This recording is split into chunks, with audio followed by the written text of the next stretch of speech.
With brazing, you've got your buckets of water, your rags, your clips, your cutters, your expanders of a type of heat you're using, brazing rods, your nitrogen. There's a lot of kit to hold there, whereas a Zoomlock, you've just got effectively a copper cutter and a box. Initially, my thoughts were that we use it all on the heating side, and it certainly saves hot works, so naked flames, which obviously is an issue, particularly for the insurance companies, and also for us, in case ever anything did happen, can be devastating. The engineers I've got on site seem to like it, cuts down a lot of time. The main contractor prefers it. We haven't got to do a 60-minute fire watch, fire extinguishers in place. We also haven't got a purge when we braze with nitrogen going through the system to prevent oxidisation. Things like pulling the lagging back, letting it cool down, wet blankets to pull the pipes down, none of that. We just pull the lagging back, crimp the tool, straight back over with the lagging. Jobs are good and we're on to the next bit. First thoughts were, looks quite complicated, and then after a demonstration, you do it once yourself and it's pretty simple.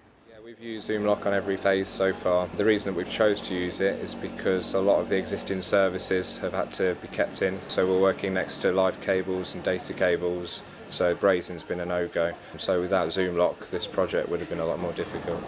If I had a choice between a brazing and a Zoomlock, it would be Zoomlock. No hot works, clean system, no nitrogen purging, and speed, ultimately. I think anything between 50%, really. I mean, it's that quick. It's speedier, it's cleaner. Time consuming with the brazing, this halves that, I reckon. We're doing a retrofit with the indoor units and the outdoor units using Hitachi gear.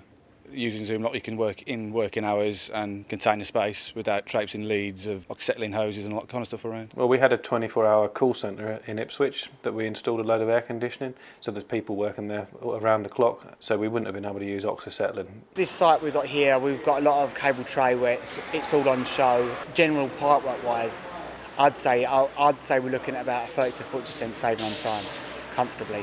The time saving is we notice it straight away. I recently used the Zoomlock on a power station. The reason I used it was because the power station had strict health and safety rules, and there was a restriction on hot works permits, which was quite difficult to get hold of. So it saved us time in getting permits, basically. Using brazing, you have to have a certain skill to braze, certainly with the heat involved. But I can actually now get my labourers to help me. We can do long runs of Zoomlock, making the timescale so much quicker.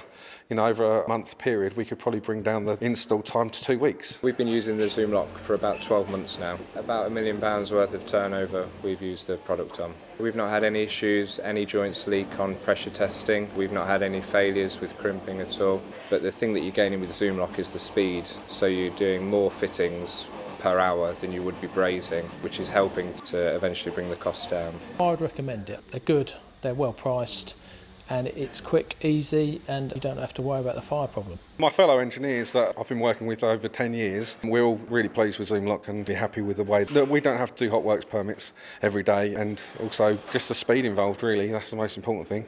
Definitely does save time, it is quicker. Like, I fancy myself as quite a quick brazier and it is a lot faster.